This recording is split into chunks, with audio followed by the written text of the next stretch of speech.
Confederation College has launched a funded fast-track practical nursing program across its Thunder Bay, Dryden, Kenora, Fort Francis, Marathon, and Long Lac campuses.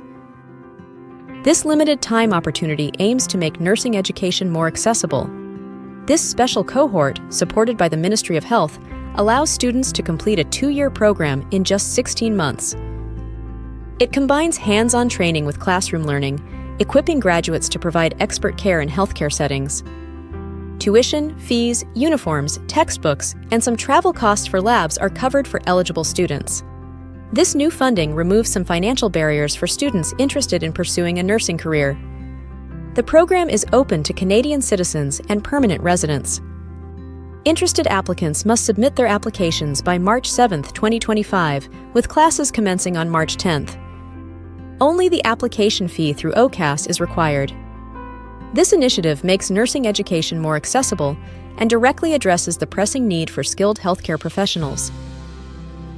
For more information or to apply, visit confederationcollege.ca/pn-funded. Spots are limited, so apply now